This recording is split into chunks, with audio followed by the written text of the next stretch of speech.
cimetière des CD, une présentation de HMV. HMV, le meilleur disquaire au monde.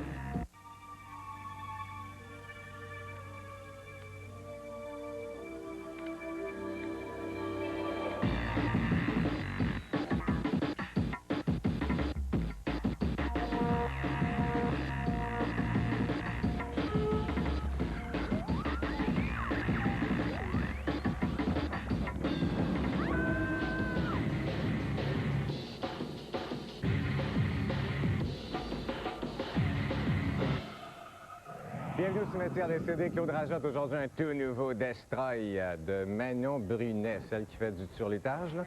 Bédard, excusez-moi, c'est son nom de famille, Bédard, c'est tellement important. Bon, OK. Alors aujourd'hui, il y aura aussi les Counting Crows, Kid Loco, Deux Faces de Gémeaux, Everything is Nice, également l'album de Korn.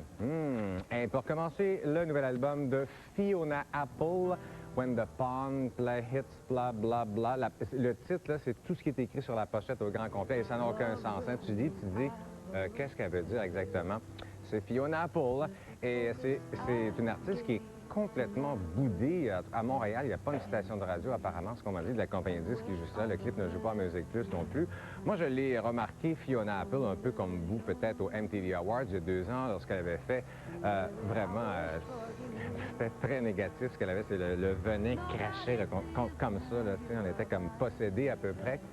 Et c'était un peu déplacé, j'avoue, au MTV Awards. Tout le monde a trouvé ça étrange un peu. Et à partir de ce moment-là, il y a certaines personnes qui ont commencé à l'haïr. Moi-même, à me les casser royalement, Fiona Apple. Mais là, j'ai décidé, je dis, écoute, là, passe par-dessus tes petits préjugés négatifs, Claude, puis écoute l'album de Fiona Apple comme il faut. Et j'ai pas regretté.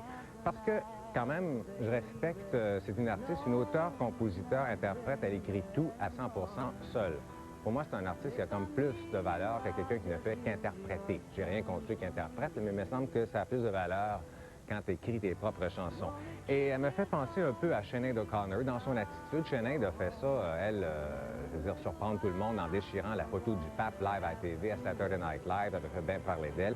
Aussi dans la voix de Fiona, des fois, dans son gorge, ça me rappelle un peu la voix de Sinéad O'Connor. Sur la 8e chanson, aussi parlant de voix, à un moment donné, tu as l'impression que ça va tomber dans une chanson de Radiohead. Elle a une voix qui ressemble quasiment à celle de Tom York. Au niveau musical, j'ai trouvé que c'était des terrains assez connus quand même. Hein? C'est beaucoup de piano, donc on pense à John Lennon, à Billy Joel, à Tori Amos, un peu de PJ Harvey aussi, la première chanson.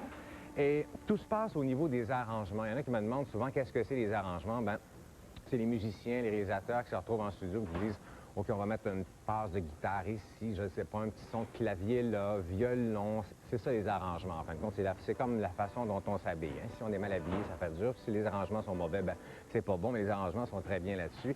Et c'est supérieur à son premier album. Et tout ce que ça vous prend, je pense, c'est un feu de foyer, une petite tisane pas trop forte. C'est un disque parfait pour l'automne, pour voir mourir les feuilles, arriver la neige tranquillement. Très tranquille en général, bluesé, jazzé, mais juste avec un petit côté tordu. Comme moi, je vous conseille l'album de Fiona Apple. J'ai aimé ça, j'ai donné 7 sur 10 à l'album.